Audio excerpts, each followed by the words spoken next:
ఏది అయినా ట్రై చెయ్యి ఆచి చికెన్ మసాలా. ఆచి చికెన్ మసాలా. ప్రభుత్వ కార్యాలయానికి తమ తప్పులు బయటపడతాయని నిప్పు పెట్టారు. చివరకు అత్యున్నత న్యాయస్థానం సైతం బెయిల్ నిరాకరించింది. అయితే కేసు విచారిస్తోన్న ఏపీ సిఐడి అధికారులు మాత్రం మొద్దు నిద్ర వీడటం లేదు అన్న విమర్శలొస్తూ ఉన్నాయి. సిఐడికి కేసిస్తే అదెలాగూ తేలదు, నిందితులు ప్రశాంతంగా ఉండవచ్చన్న ప్రచారం ఉంది. అది నిజం అనిపించేలా గత 2 సంవత్సరాలుగా రాష్ట్రంలో సిఐడి చేస్తోన్న విచారణలు అత్యంత ఆలస్యంగా నడుస్తున్నాయి అన్న విమర్శలు వెలువెత్తుతూ ఉన్నాయి. ఆ లిస్టులో మదనపల్లి ఫైల్స్ దగ్ధం కేసు కూడా చేరినట్లు కనిపిస్తోందని బాధితులు వాపోతున్నారట.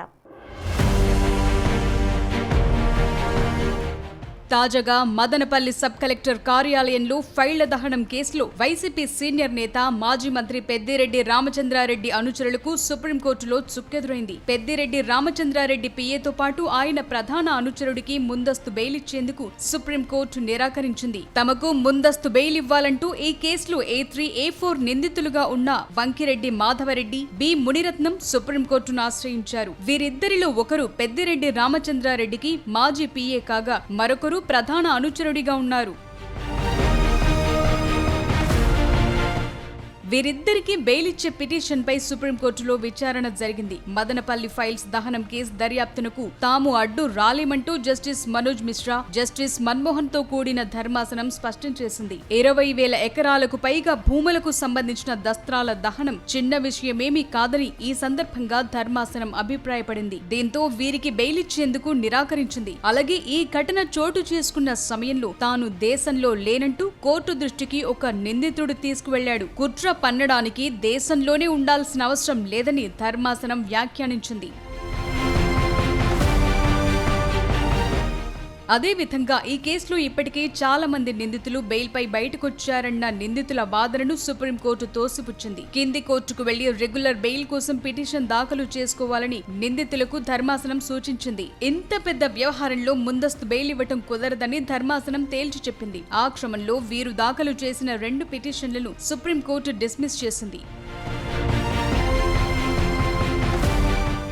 2024 జూలై 21న అర్ధరాత్రి మదనపల్లి సబ్ కలెక్టర్ కార్యాలయం దగ్ధం కావడంతో దీనిపై 22న కేసు నమోదైంది. ఫైర్, ఎలక్ట్రికల్, ఫోరెన్సిక్ విభాగాల నుంచి వచ్చిన నివేదిక ఆధారంగా కుట్ర కోణంతో ఇక్కడ కావాలనే రికార్డు గదికి నిప్పంటించి 2,400 ఫైల్స్ దగ్ధం చేశారని నిర్ధారణ చేశారు. ఈ నేపథ్యంలో 316(5), 326(g), 612 BNS Act 4 ప్రకారం మదనపల్లిలో కేసు నమోదు చేసిన తరువాత కేసు సిఐడికి బదిలీ చేశారు. ఈ కేసులో A1 గా senior assistant Gautam Teja, A2 గా పూర్వ ఆర్డీఓ మురళి, A3 గా పెద్దిరెడ్డి రామచంద్రారెడ్డి ముఖ్య అనుచరుడు అయిన మాధవరెడ్డి, A4 గా పెద్దిరెడ్డి వ్యక్తిగత కార్యదర్శి అయిన తుకారాంను చేర్చారు.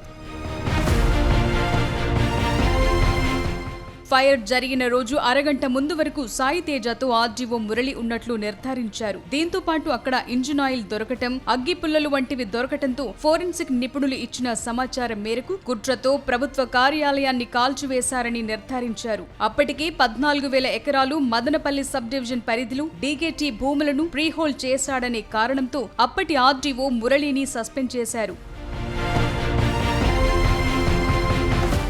తరువాత విచారణలో మరిన్ని వాస్తవాలు బయటపడ్డాయి. ఏకంగా 48,360 ఎకరాల్లో 22,523 ఎకరాల భూమిని ప్రోహోల్డ్ చేసినట్టు గుర్తించారు. వాటి మీద విచారణ జరుగుతుండగా సమస్య తీవ్రమవుతోందన్న భయంతో 2,400 ఫైల్స్ దగ్ధం చేయించాడని సిఐడి విచారణలో బయటపడింది. దీంతో పాటు చాలా వరకు భూముల వివరాలు, వాటి రికార్డులు A3 మాధవరెడ్డి ఇంట్లో సోదాల సందర్భంగా బయటపడ్డాయని సిఐడి వెల్లడించింది. సదరు నిందితులు 4 నిరంతరం రెగ్యులర్ గా టచ్ లో ఉన్నట్లు వారి ఫోన్ డేటా ఆధారంగా కనుగొన్నారు. మొదట్లో ఈ కేసును సిఐడి సీరియస్ గా తీసుకున్నప్పటికీ తరువాత ఎందుకో దర్యాప్తులో వేగం మందగించిందని అంటున్నారు. ముఖ్యంగా ముని తుకారాంను ఇప్పటి వరకు అదుపులోకి తీసుకోలేదు. మాధవరెడ్డిని అరెస్టు చేసినప్పటికీ వెంటనే బెయిల్ పై విడుదలయ్యాడు. మొత్తం మీద సిఐడి దర్యాప్తు చేస్తున్న తీరుపై బాధితులు పెద్ద ఎత్తున ఆగ్రహం వ్యక్తం చేస్తున్నారు. పక్కనున్న తెలంగాణ ప్రభుత్వం ఫోన్ ట్యాపింగ్ కేసులో విదేశాల్లో ఉన్న పోలీస్ అధికారులతో పాటు మీడియా హౌస్ అధిపతులను సైతం విదేశాల నుంచి రప్పించింది. ఇక్కడ చూస్తే పేదవాడి భూములను అక్రమంగా ఆక్రమించుకోవటమే కాకుండా వారిని అనేక ఇబ్బందులు పెట్టి చివరకు సబ్ కలెక్టర్ కార్యాలయం దహనం చేసిన కేసులో నిందితులను అరెస్టు చేయడానికి మీనమేషాలు లెక్కించటమేంటని బాధితులు మండిపడుతున్నారు. ఘటన జరిగిన వెంటనే మదనపల్లికి అప్పటి DIG Dwaraka Tirumalarao, CID chief INR తో పాటు ప్రభుత్వ రెవెన్యూ ప్రత్యేక కార్యదర్శి సిసోడియా వచ్చి వెళ్లారు. బాధితుల నుంచి వినతులు తీసుకున్నారు. అయితే ఫలితం మాత్రం శూన్యమే అన్న విమర్శలు పెరుగుతున్నాయి. ఘటన జరిగిన వెంటనే అధికారుల హడావిడి చూసి వేల మంది బాధితులు తమ భూములు అన్యాక్రాంతమయ్యాయని సాక్ష్యాధారాలతో సహా మదనపల్లి సబ్ కలెక్టర్ కార్యాలయానికొచ్చి ఫిర్యాదులు చేశారు. తీరా సిఐడి విచారణ తీరు చూస్తూ తమకు న్యాయం జరగటం అసాధ్యమే అన్న అభిప్రాయం వ్యక్తం చేస్తున్నారు. గతంలో రాయలసీమ ప్రాంతంలో జరిగిన నకిలీ పట్టాదారు పాసు పుస్తకాల కేసులో సైతం పట్టాదారు పుస్తకాలు తయారు చేసిన వారు బయట తిరుగుతుండగా అమాయక రైతులు మాత్రం కోర్టుల చుట్టూ తిరుగుతున్నారు. అదే విధంగా మదనపల్లి ఫైల్స్ దహనం కేసు కూడా అటకెక్కుతుందేమోనన్న ఆందోళన వ్యక్తమవుతోంది. మొత్తం మీద ఈ కేసుకు సంబంధించి సిఐడి చేసింది శూన్యమని, సిట్ కానీ సిట్టింగ్ జడ్జితో కానీ విచారణ కమిషన్ వేయాలని బాధితులు కోరుతున్నారంటే సిఐడిపై వారు ఎంత అపనమ్మకంతో ఉన్నారో స్పష్టమవుతోంది.